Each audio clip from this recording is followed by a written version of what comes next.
Hello and welcome to the show. I am very, very pleased to have somebody who I've always kind of thought was really, really cool. As soon as I became aware of their work, we have Ash William Mills on the show. Hello, Ash.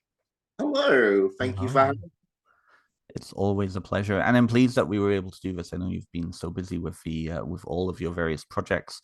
So I'm going to introduce you, and then we can get into it. So Ash William Mills, for those who don't know who he is, Ash William Mills has an NC degree in Celtic Studies and Heritage, and is currently studying Scottish Ethnology and History at the University of Edinburgh. He is an animist and folk magic practitioner with over 25 years of experience regarding Scottish and Irish folklore, witchcraft, and magic. In 2023, he founded the Museum of Magic, Fortune Telling, and Witchcraft in Edinburgh, which is, I mean, all the pictures look amazing. And some of my friends who have actually been there said it's an incredible space. Kind of like a TARDIS, it's bigger on the inside than it looks, right? Yeah, a lot of people have said that before. It's a TARDIS, you Love know. it. I love it. I cannot wait to come and actually visit the space. Yeah, So Ash's publications, you're a published author as well as being a founder of a museum and also a student and a folklorist. So your publications, The Visions of Spaewife, Casting the Lots, The Art of Divining by Objects and Figures, and The Black Book of Isabel Gowdy. And on Isabel Gowdy, I just found out that Ash is also working and is currently at the editorial stage of a Kickstarter-backed documentary on Isabel Gowdy. So why don't we start with Isabel Gowdy? yeah. Because I think most people know you in the traditional witchcraft community and the occult community for your book on Isabel Gowdy. So I'm not going to do the thing that everybody says, and so tell me why you wrote a book. But I do want to know, Isabel Gowdy, what was your first introduction to Isabel Gowdy? Well, Isabel Gowdy has been a spirit which has been in my life since I was like 18. Mhm. And I've always been there. I remember when I was sort of first getting into witchcraft and magic and all that, she would pop up a lot of the times in books and was kind of just there to be like, hey, I'm here. Like, if you that's the sort of stream of magic you want to get into, like, I'm your girl. And through working with a deep relationship with her, spiritual relationship, I pretty much class her as my spiritual mentor. So if, for example, I need to think of a charm or a spell or some kind of magical working, and it's popped in my mind like that, Mhm. like do this, do that, say this. It's most of the time it's Isabel Gowdy just giving them, A little them. nudge. But yeah, I think in a historical sense, I think she really outdowns both the academic and the practitioner, um, like on a worldly level. Because when you look at witch trials, it's very much very sim. They're very similar each one, to each one, and Mhm. that's because they're working off like a handbook, like the Mhm. Malleus Maleficarum, a series of questions which they get answers. So you can find that a lot of the content in the confessions, regards to witch trials, is very similar. Whereas, like, yes, she follows them sort of lines, but what she really goes off the table when she does her confession, she adds bits of local fairy lore, folklore, charms, spells that she's using, such as she says about using a charm to make sure that you sell cattle at market and get a good price, and Mhm. you know cure a hump in the back, which is sciatica. Um, so of all the times, like a lot of the times the witch trials, they're innocent folks, due to some kind of confliction, some feud of lands or whatever, or someone's just looking a bit weird, or needs an excuse for their misfortune. Mhm. But in this case, I feel like they actually did get a magical practitioner. Her characteristic, like if you look through her confessions, and what the details that she's put in and what she does, they fit the criteria of a cunning woman, or a wise woman, as they know in Scotland. Um, so yeah, and that's what's led me to on the book. So I was like, first of all, I was like, well, the confessions, it's the charms and spells that she gives in the confessions alone could be a WeChat book on magic Mhm. itself. And then, it just stretched on from there. And, lots of people in the past would be like, can you give me advice, like a book, specific book on Scottish folk magic and the practice? And there wasn't anything available at the time. So I had to be like, right, go to this book to this chapter, go to this book to that page. She is 1 and 2, and whatnot. So I was like, well, I'm just going to include all this material that I'm already sort of recommending people to go to, and just put it all in one place. And I didn't realize it would be so popular as it's been. So yeah, it's Yeah. been my baby, and still, it's nice to see people love the material and they love reading the book. Um, I but mean, then it sorry, go on. no, go ahead. Well, it's a beautifully, not only beautifully written book, but beautifully laid out. And I think what's striking is you went through your own publishing. You self-published the book, and it became huge. I mean, I know, like, well, I'll be honest, all of the gay witches I know in the United States have heard of this book, right? There's something about it. There's something about Isabel, and there's something about the fact that, like, it's coming from you too. I think that really resonates with people. But you're absolutely right. The majority of magic books on Scottish lore are written either by academics or people who are, the antiquarians, or poets, or people who are not actually practitioners themselves. Yeah. Right. And I think that's when people, at least from my own perspective, when practitioners see that it's not only written by another practitioner, but a practitioner who knows this stuff, I think that says a lot, right? So I've been always curious. So that piece around Isabel as a spiritual guide, and you talk about that in the book. You talk about your relationship with her. I'm curious then, with that understanding that they probably got a real one, they probably got a real witch, and not some Christian woman who was being scapegoated. So what is your relationship like, and working relationship like, with her, knowing that she went through this horrendous experience as a person who comes from marginalized community yourself? What's that relationship like? Well,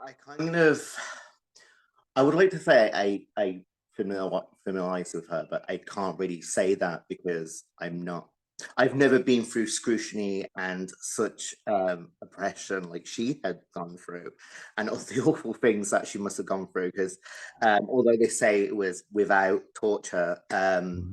back then the way they classed torture was through like physical instruments and stuff. They Mm-hmm. didn't class stuff that we class as tortures today, like sleep deprivation and mental anguish and verbal abuse, as what we would all class now as extra things in the category of torture, but to them it was a very different thing.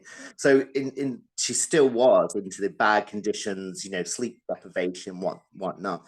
And although some of the stuff I do definitely think she was doing, some of the stuff I also think was planted within her to say it due to exhaustion.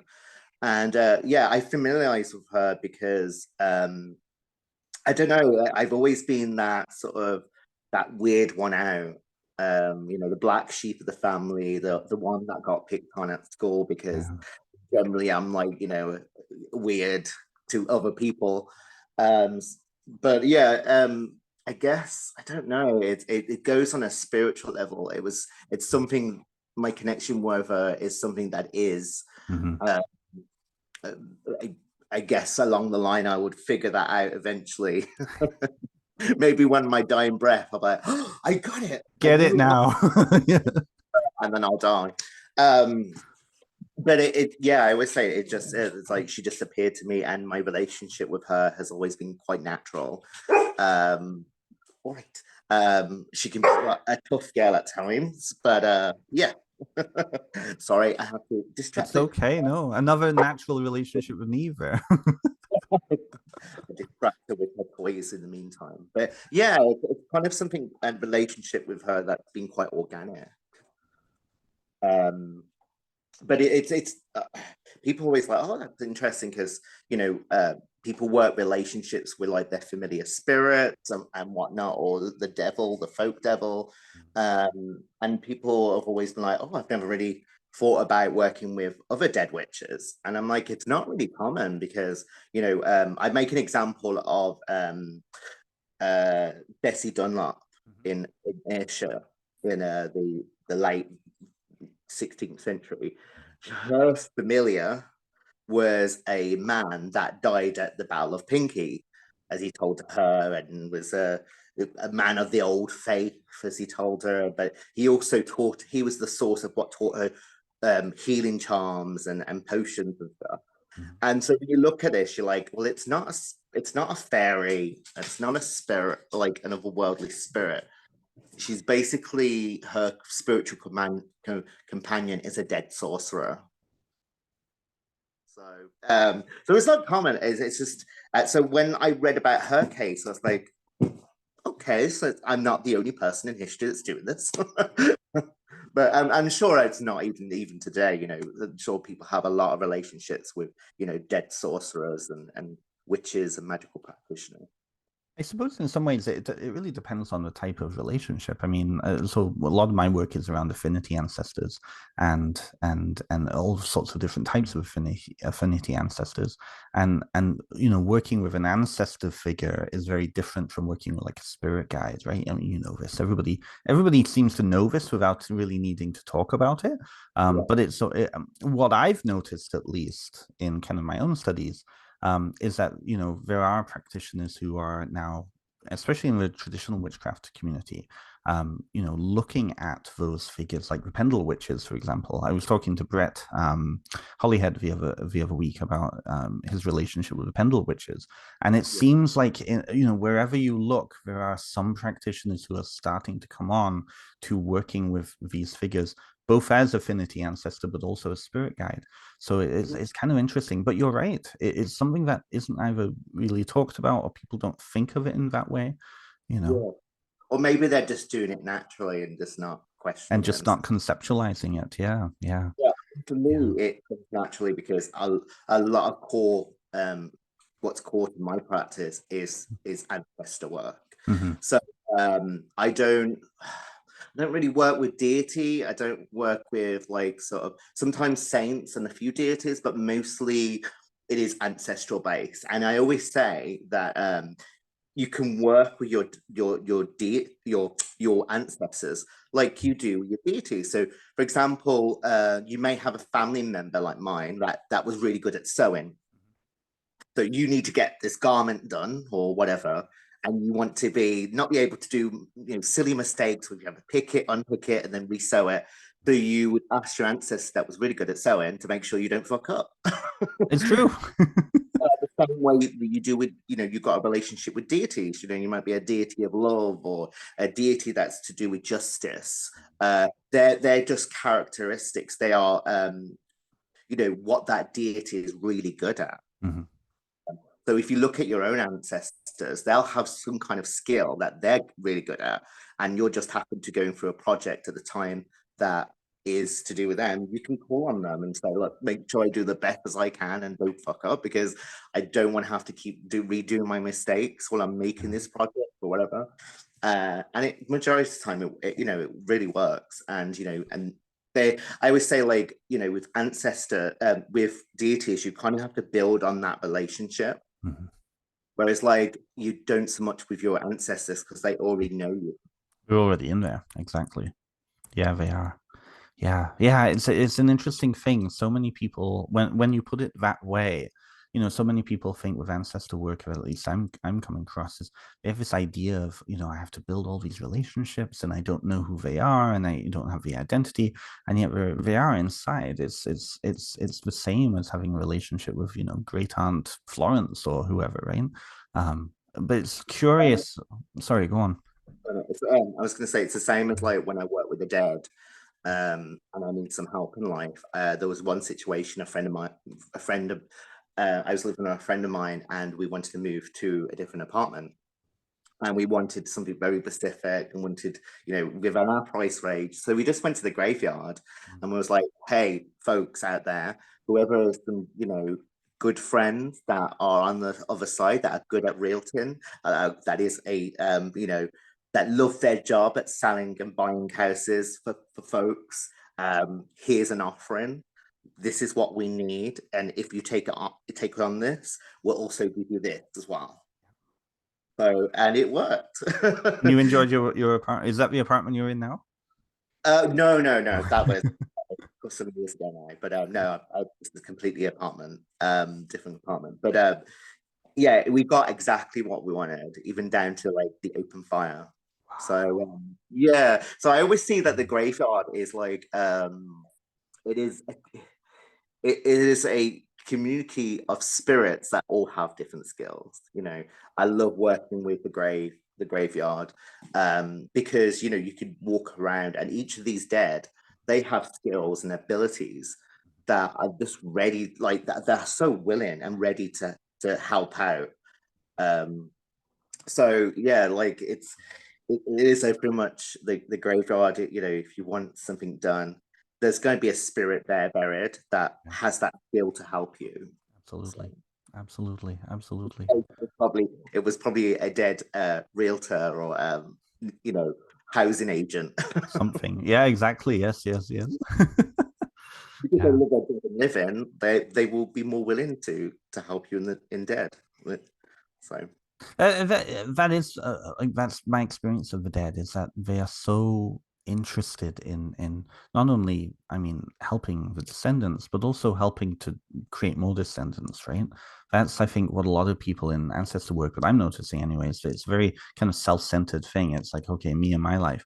But a friend of mine, a Babalao, who was a priest in Lukumi, he made the point that when you really look at kind of how people who are in ancestor work are operating, the ones who are either going to have children or they're supporting society to perpetuate itself are the ones who seem to be getting help. And it's curious, when I heard that, it was like, okay, yeah, that makes sense. They, like, the dead are very much indebted in the life, because not only are we going to be dead too, but we're making new dead to people as we're progressing. We're carrying on the legacy of the ancestors.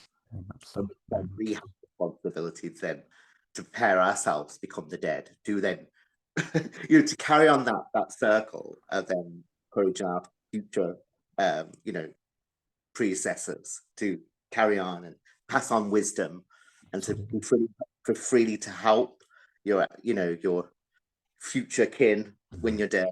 It's true. No, it's true. It's true. The dead are, they're one and the same. As much as we see it separate because of our mortal coil, we're still a spirit, right? Like, we're just a spirit in a body. They're just a spirit in the earth or in the sky or wherever they want to dwell. That's the thing, right? That's exactly it. I think that's really tying to your point before. That's a big difference between deities and dead. Right? They've lived, they've experienced life, they know what it's like down here, versus a deity that's floating around, or a deity who's connected with the landscape that is so different from a human experience completely.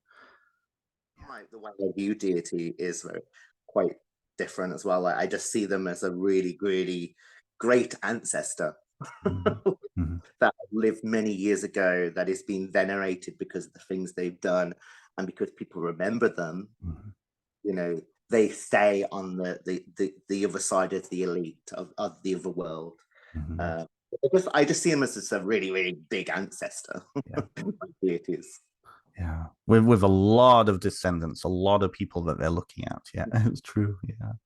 Okay, so I'm really curious. I would like to ask the people who are involved in academia this question. So you're really in two different worlds. You're in the experiential practice world, and then you're also in the academic world, the anthropological world. I'm curious about your experience with Ash. Kind of what was it like for you to step into academia? It's very difficult. I'm kind of a person that has to put, when it comes to that, is when I'm working in them two fields, is kind of, you have to put on two different hats sometimes. So when it comes to my writing, I really like to try and meet the two schools of thought together in the world of academia and the practitioner. So like, but certainly when I'm, and when I was at uni and stuff, because I took a two-year sabbatical break for opening my museum. You have to really think in the terms of the historian or the folklorist. And there isn't no regards to our tutors and stuff, there isn't no room for the spiritual aspect to that, other than when you're reflecting on what the culture that you're studying and how they are seeing whatever within folklore and or folk tradition. So it's really hard to Yeah. have these two schools of thought to meet. Because but I don't think it's impossible, and that's why within my writings I write with the academic, in the sense I like to portray whatever I'm writing in the truest sense. In, for example, for Isabel Gowdy, and try and get her story by the correct way I can through right research, right source material. But then the animus in me and comes in, and I'm able to then look at histories and folklore in a very different perspective and a different kind of lens. But generally, at times, it's really hard to blend the two. Yeah. Yeah. Well, I want to know a little bit more about that. What particular times are difficult for you, and how do you manage them? Because I'm asking this because I know so many people who are starting to either explore academia for themselves, or they're looking for more grounded sources that are not the wooey sort of 1990s, the burning times ridiculousness, right? They're looking for grounded information, but so much of that grounded information lies outside from outsiders, right? And so I'm curious, what do you like? You said there were times that you found particularly difficult. What are some of those times? How do you manage them? Well, I mean, most of the time, it's so when you have your tutor, they will have their own sort of theory, which they've based their thesis on, which is why they are that in that doctorate. So when you have something very different outside their theories, they are very quick to object them, reject them, and and be told that you're overreaching. For example, like I said to one of my tutors, who I won't mention, Of course, of course. but that yes, it's great that the history of witch hunting and the witch trials is gone now from the world, not just to the world of history, but social sciences, and seeing how social structures through religion and all that is impacting people's lives, which is great. Mm-hmm. And I definitely think we were in the right direction. But then I also said, what also now it should go into a lens of psychology. Mm-hmm. Because I feel like human behavior, like social structure, religion changes over time, but human behavior doesn't. So we still have the same fears, we still have the same paranoias. So we have to look at, like, for example, was what's his name? The guy that did Malleus Maleficorum, Heinrich, I think it's Heinrich Kramer. So he's saying a lot about anti-women, lots of things about people rimming the devil's bum and stuff. So we've got to see, like, through psychological lens, through religious morality back then. Is he struggling with his own sexuality there? And reflecting it in the way, like, in a such negative light, because that's what is the belief system at the time. And then it's the only way he can express this is by under the guise of this is bad and this is why I want to write about it, but really he's indulging his own sexual desires. Yes. So that's a sort of theory that I have myself, about with the witch trials and stuff. It has to be implemented through psychology as well as social sciences.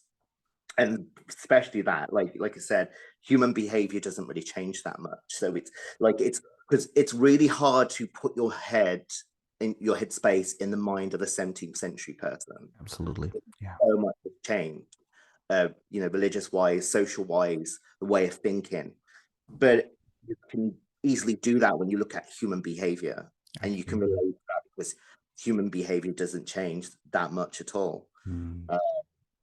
So yeah, there's things like so, but I've been told of, from various tutors in that subject is like I'm overreaching, you know.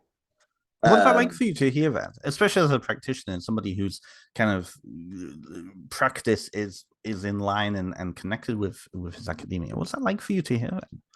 it, it's very disappointing, and it's Yeah. very like first it can be a bit like taken back and like discouraging, but then the part of me is like no, like you know, just because someone says no, you can't doesn't mean you can't, So I've always gone for sort of that that mindset. So I'm just like, okay, that's fine. I'm sure you've proven your predecessors in academia wrong. Not everyone's right in their theory. But yeah, but then when it comes to religious belief and animism, like for example, going back to the subject for Isabel Gowdy again, Mhm. I believe Emma Wilby did a fantastic Mhm. job. She's an academic, a professor, in Exeter. She has done really well in sort of using her academic skills to blend about social sciences with the idea of I hate using the word shamanism, but I guess her kind of like taking purposely taking substances to aid hallucinogenic journeys and whatnot. And where she gets these tales, these vivid tales of of being in the land of fairies and meeting the queen and king and queen of fae and all that.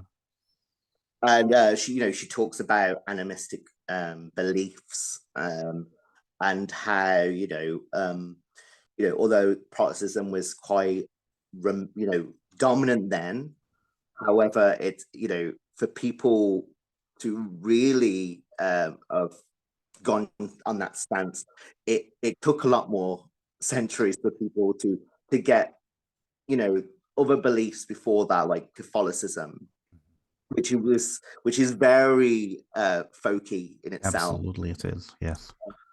I think of all sort of Christian beliefs and well traditions, Christianity is Catholicism always gave room for expression of animism and to allow Mhm. you to have it in practice. You can have Absolutely. a altar at home. You can take holy water at home, and Yeah. you can do your own thing. Whereas Protestantism is it's kind of a no-no. And It's so yeah. yeah, there's no saint altars, there's no doing things at home, or everything has to be practiced within the church. And that's their main basis, is to stamp out people from being distracted by the worship of God, you know, from other things and other practices that people are doing at home for themselves. And stamping out what their class is superstition. Um, but yeah, like in little communities, farming communities, these older beliefs, as well as much older animistic beliefs, still went on in these little communities and hamlet towns. Uh, Absolutely. Absolutely. so animism is like pretty much is at the core of these working class people. You know, you're living on the fringes of society, Mm. then higher up people, the elite, the lairds, and landowners Yeah. and whatever, church elders, and you're living hand to mouth. Yeah. So the idea of appeasing plants, Hmm. spirit plants appeasing spirits, is still going on in the Yes. world of the 17th century, both working class, as well as being uh, believing in God and stuff Hmm. like that. Yeah. Um, because it's just assuring that they have a good crop, or that they are able to obtain cloth and flax, to weave clothing, to sell things at market, and we see that in Isabel Gaudi's account. Um, so whereas your priest didn't regularly visit these communities, you would have someone like a wise woman or a wise man that were the criminal of your society. Mhm. They were your counselor, your midwife, your healer, your magical practitioner, your herbalist, Mm. everything in one. So yeah, like you, Yeah. yeah. So it's these little things in academia go under miss, and they sometimes miss the bigger picture, or they concentrate on the bigger picture, but they don't look at the small details within that picture when it comes to histories regarding stuff like folk traditions and the witch trials and the people that are getting accused and what their society is like and what Mm. their animistic beliefs are. So yeah, it's quite a it's kind of hard sometimes with academia to be both an animist, a magic practitioner, and to be to have your academic head on at the same time. Yeah, absolutely. I'm not shocked at all, actually, with everything you just said. Not at all. People who are in the academy, the academy, know that this has been a long-standing problem in the humanities. People's lenses, and I'm studying classical and medieval studies right now, and the sheer amount of drama between the German school and the North American school when it comes to just lenses, right? But I find it concerning, and I'm curious what you think about this. I find it concerning because so many people at least I'm seeing again, in specifically traditional witchcraft, I'm seeing it specifically in traditional witchcraft. There's a gear towards looking then at academic texts Mm-hmm. and then formulating modern practice from those academic texts, even though those academic texts have all those lenses that may not have actually been grounded in reality, or are actively not looking at those places. So do you think that there's distortions going on in practice now? What do you think about that? I think it's not necessarily a bad thing. Yeah. It's good to look at uh, older practices and look at source material where you can sieve bits of folklore and folk practice and incorporate into your practice today Mhm. in a modern term. Because I'm pretty much like the person who's like, if folk magic doesn't progress, it doesn't like if it doesn't flow with the modern age, Mm. then it just simply dies and then stays in the world of academia because it doesn't no longer resonate with us. It doesn't have a place in our society. So I think definitely some older traditions do need a bit of a tweak and a bit of a an update to them to to relate to us in the modern world. However, like don't expect that these traditions that you're practiced to be the exact that they are seeing what you are seeing, because again it's hard to for us, because so much has happened over the centuries, to put our mind in the 17th century person. um so yeah, it's a difficult thing, really. Just yeah, it's and even I struggle sometimes. I try my best to put my mind frame in a what I would think of things as if I was seeing them through the eyes of a 17th century person. Right, right. It, and I can do that and to a certain extent, but it's difficult because we live in a society that's completely different. Yes. Yeah. And, Well, very different. Similar in many ways, but very different in many other ways. Yeah. yeah, I mean, the fact, like, we still say today God-fearing people, but basically back then they are God-fearing people. Like, Literally, literally. there's a lot of fear, there's a lot of paranoia, there is a lot of anxiety on a Mhm. spiritual level, of if you're being a good Christian, is Mhm. the devil lurking around the corner? Is your neighbor a witch? You Yes, yes. know, I definitely feel like we don't live in that sort of anxiety no more today. However, our anxieties are a lot more different. Not that we don't still have anxieties Mhm. and fears today. They're just very different into our own politics in today's world. So yeah, when I always say to people, yeah, that's fine. I think that's completely valid that you want to look at older sources and to see and try and find folk material, folk practices of the past and incorporate in your own practice in a modern sense. Brilliant, because I think folk magic has to evolve and it has to be relative to today's society. Otherwise, it like for example, you'll see charms that say "charm to be said when churning butter." Like who churns butter? Right. You know, it we're in a completely society where we just go to the local store and we buy butter. You can incorporate that and be like, okay, then I'm not gonna churn butter, but I want this butter to last me as much as it can, or this milk, because money It's costs. expensive, yeah. Costs. And so you can incorporate that churning butter charm or that milking charm into a modern sense of keep last this milk as long as I can. Please don't please don't sour before it's gone. Mm-hmm. Don't go off before the tub's empty. Like so you can and a lot of people do that, and I do that myself. But yeah, it has to be sort of relative to you in the modern world. That is a perfect segue to something I want to talk to you about the museum. But that's a perfect segue. You said something in there about, people often look or try to look at these traditions not through how the 17th century people will be looking through them, but from now, while Yeah. also saying that we need to bring this magic into the now. So I'm curious. So you opened the museum was 6 months ago now? No, it's What? shorter than that.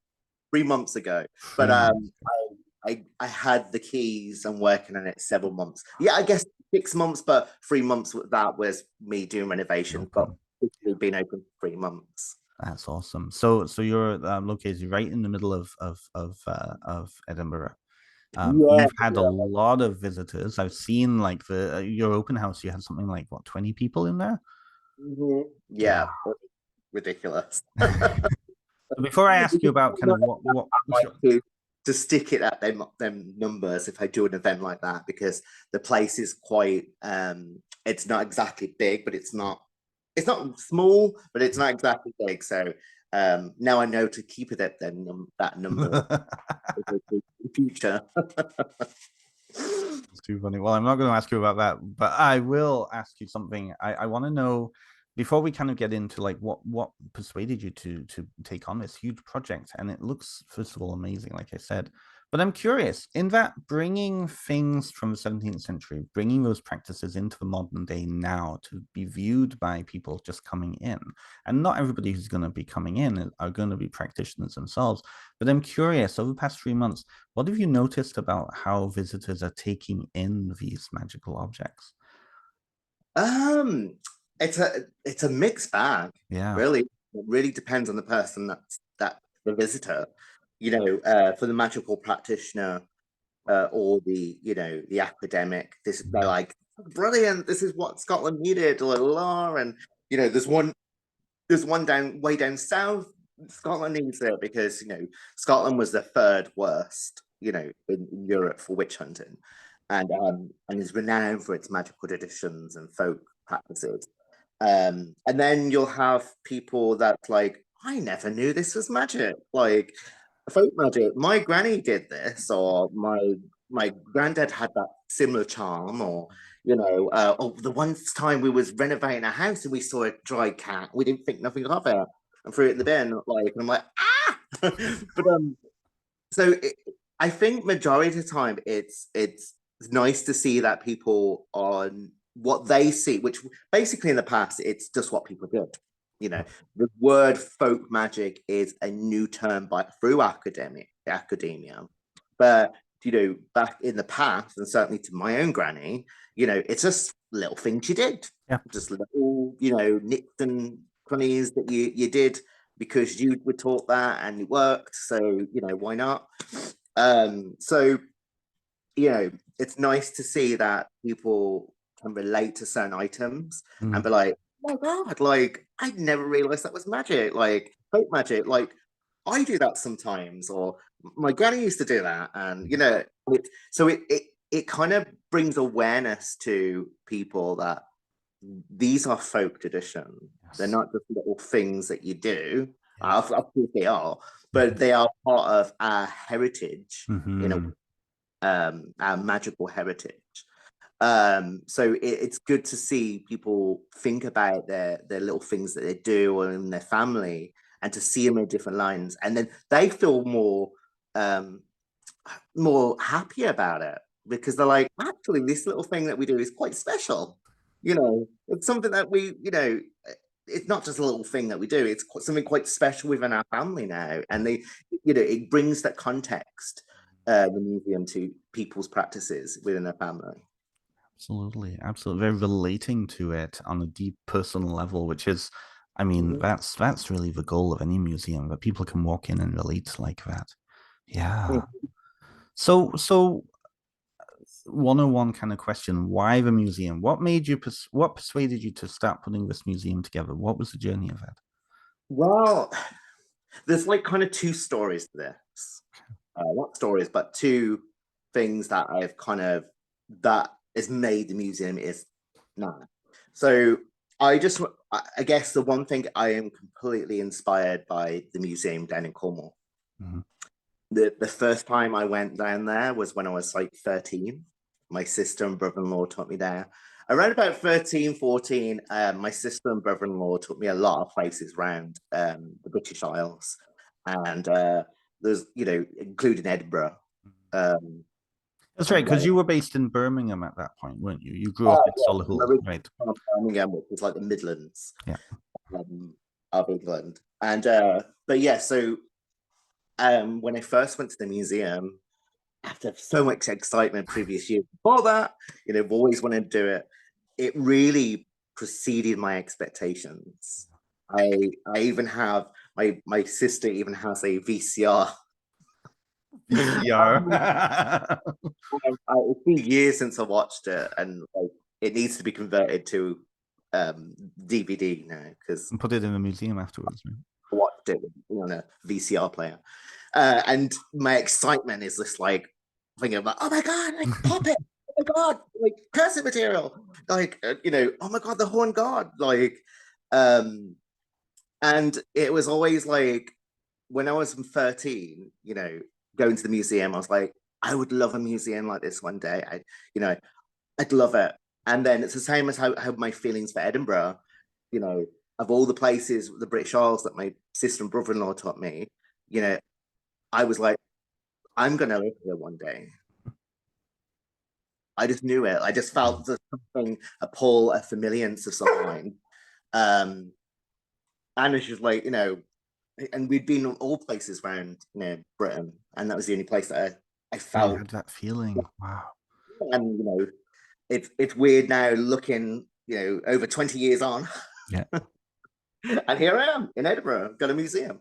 Um, but yeah, mostly it's because I I guess people that want to do museums and stuff, we're the classes like the geeks of the witch one. We don't just like practicing it. We also like, and doing it, but we also love the history of it. We love the artifacts of it. We love everything about it.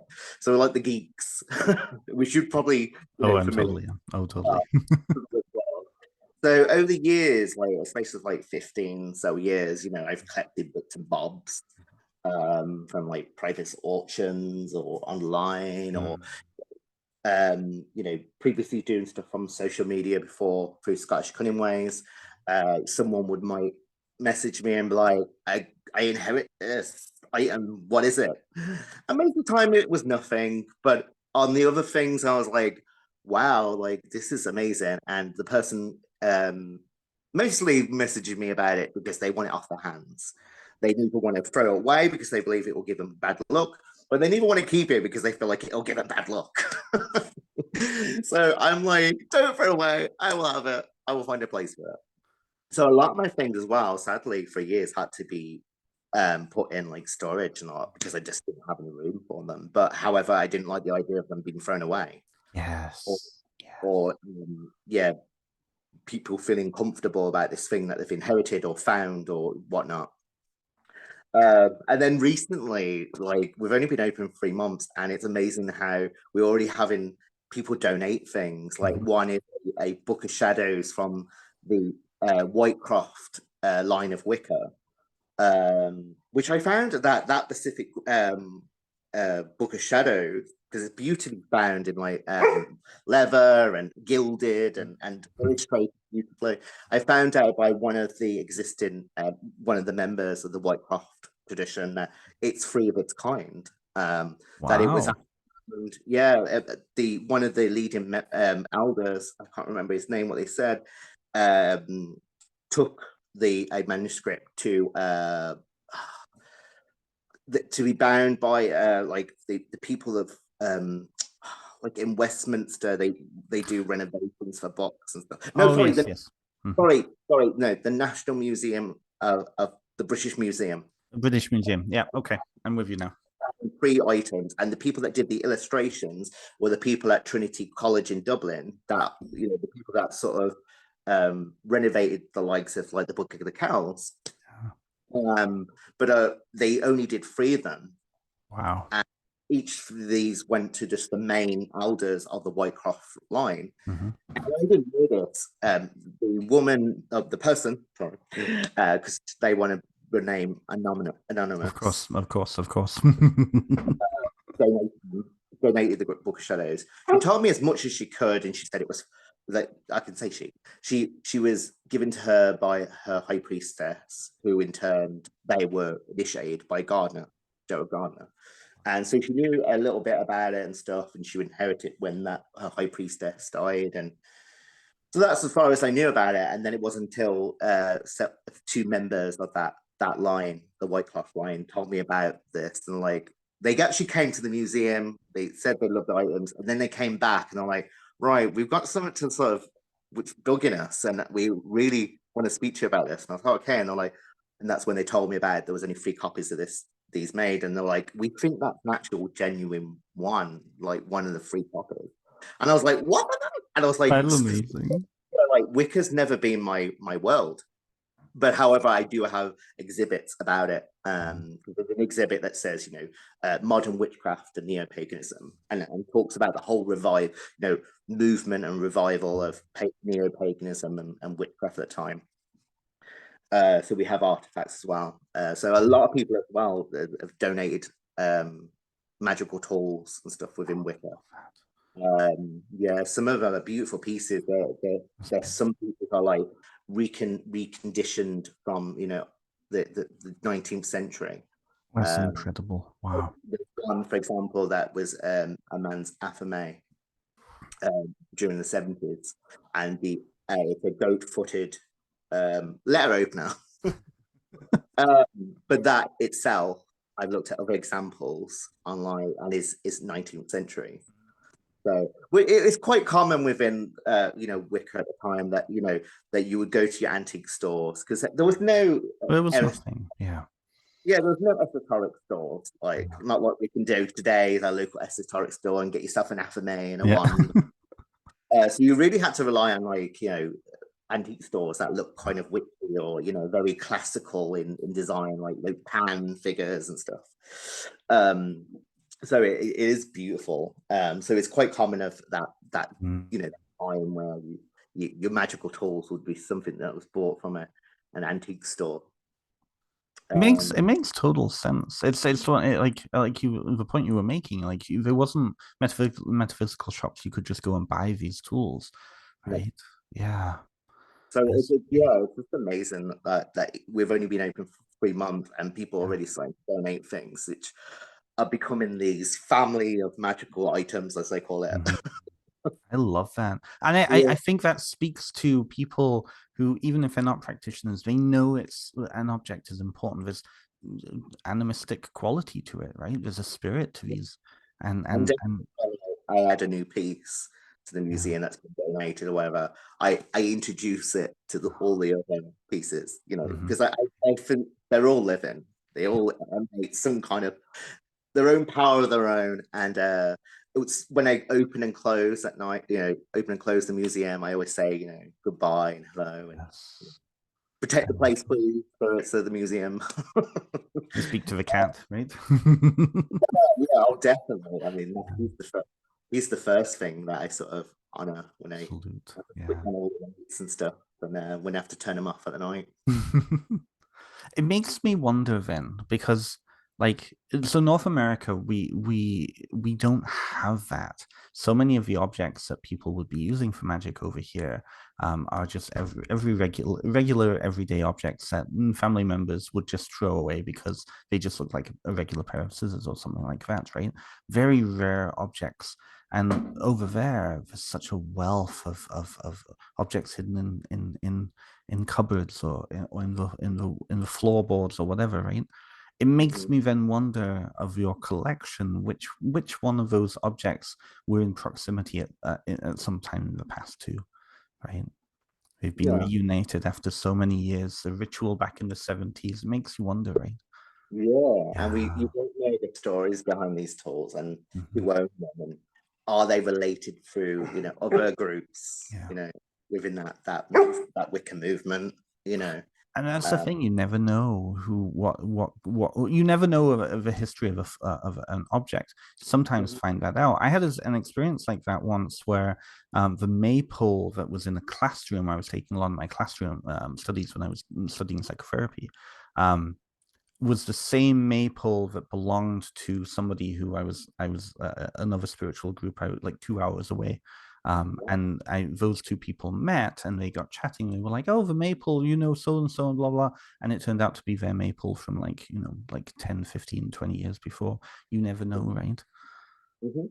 That's Yeah, beautiful. Wow. and it's why I believe in fate, Yeah, uh, old mother fate, as I we love say. it. I love it. Things that are meant to be together will finally be together Yeah, by knuckle crook, you know. Um, but yeah, I love the idea that maybe at some point some of these items had previously met each other. yeah. It makes me wonder, right? Yeah, Yeah. So yeah, here's a question. Oh, sorry. sorry. Well, so here's a question for you then.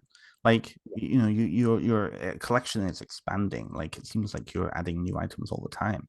Um, is there anything like, are there any objects that have just really floored you and surprised you? I guess the number one will be the cat, the Mhm. mummified cat. That was found in the wall at the outside of France. With and that's beautiful to have that example of that kind of folk magic of 17th, like of 18th, 17th century. Yeah. Um, but I guess one really it is it's a fetish, Mhm. which it's a wooden doll that is being hammered with nails. It was found in like a 18th century cattle shed Mhm. in Cheshire on the lands of this big stately manor. I can't remember what the place is called, but it was led to believe that it was made by a slave against the slave owner. And when you see it, you're like, wow, you can see the hate, you can see the oppression that is on that person to wanting to take up that act. Because slavery was going on in Britain as well, and it's horrific. Um, and so when I feel he's actually this one has its own little department and is circles and salt, and that's because I felt over the time the the item has evolved to such where it sort of has its own spirit of its own. It's no longer a magical device. It is it. Sorry, it's not no longer a magical device no more. It has its own characteristics, its own. It's kind of like when you think of a phantasm or a you know a thought form, and there's a reason why you have to set an end date, like a finish and end, because there's that belief that the spirit will take on its own. It will stop doing what the practitioner does and start forming in its own self and doing its own thing. So that's how I feel about this specific doll. Um, so although he's used to me, from over the toast, he's not used to people coming in. However, I don't want to be able to exclude him from the museum. So he has his own little case now with circus soul. We just, just give him a little bit under control. So when he does have his hissy fits and whatever, and his moments that he, if he wants to, he can't attack people randomly. That's a good thing. Yeah. But he's always been one that's been a difficult. Reminds me of Robert Vidal. It really reminds me of that. Do you know of Robert Vidal? Oh yes. Key West, yeah. Yeah. Hopefully your doll doesn't drain batteries. Hopefully it does. That's something Robert does apparently all the time, just drains the energy out of any electronics. No, at the moment, I mean, we sometimes lights will flicker and stuff like that, but in general, that's probably just because it's an old building. Yes. Yeah, well, that's the thing. You're right in the middle. You're not a tenement. Is it called a croft up there? I'm really not familiar with Scottish architecture. So it's kind of like a wee alley. Mm-hmm. What you would call it in England, they would call it an alley or various places, but we called it close. And it's just not far from the Storytelling Centre and opposite the Museum of Childhood. But it's funny that the Storytelling Centre used to be John Knox's house, and John Knox was a various, prolific spiritual leader of the Protestant faith, and was one of them involved in promoting against witches and material. So it's kind of like, it's ironic that I'm just around the corner. Yeah. I love that. I actually, when I was younger, my parents were not religious in any way. It was just a way of getting us out of the house for a weekend or on a Sunday. I went to a Knox Presbyterian church, but I didn't last there for obvious reasons. Yeah. No. Oh, wonderful. Well, our time is coming to a close. One last question then. Any magical practitioner knows that when you find something magical, you need to be very careful with it. But for those people who are listening who are not magical practitioners, if they find some strange things in the cupboards or in the floorboards or buried somewhere, what is your advice for them to safely retrieve it? And what's your address so they can send it to you? Well, first of all, my advice would be, if you're not uncomfortable with it, just leave it where it is and let it carry on its job. However, if you are uncomfortable having it home, then please don't throw it away. Find your local museum and donate it there. I believe if you're in like the States, have their own Bookland, Book and Museum of Witchcraft and Magic. Or if you're in, the UK, you've got the choice of myself or Cornwall, which will always, myself and then will always accept donations, and we'll always have a home, definitely my museum. But mostly, if you're not bothered about it and it doesn't freak you out, then just leave it where it is and let it continue doing what it needs to do. However, if you really do have not comfortable with it and want it removed, please don't throw it in the bin. Donate it to your local museum associated with folk magic and witchcraft.